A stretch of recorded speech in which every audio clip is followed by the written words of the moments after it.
Welcome to Luca is a Billionaire, where the only thing I invest in is your answers. You begin by confirming prerequisites. Make sure the GA4 property, domain settings, and tags are live. Next, enable enhanced measurement and add the search term parameter so you capture on-site queries. Once done, link Google Search Console to share query and landing page context.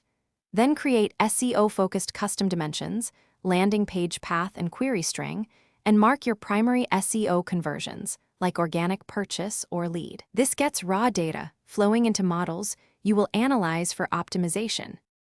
Now you build the middle analytical layer, open explorations, and create a free-form report with landing page and session source/medium. Apply an organic traffic filter and add metrics: users, new users, sessions, engagement rate, conversions, and average engagement time.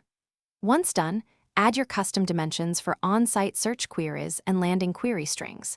Then craft segments for top organic keywords, high-performing landing pages, and high-intent visitors, so you can compare behavior and spot content gaps at a glance.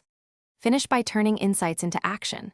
Prioritize pages with the most organic conversions and run targeted tests on titles, meta, and content, document wins and failures.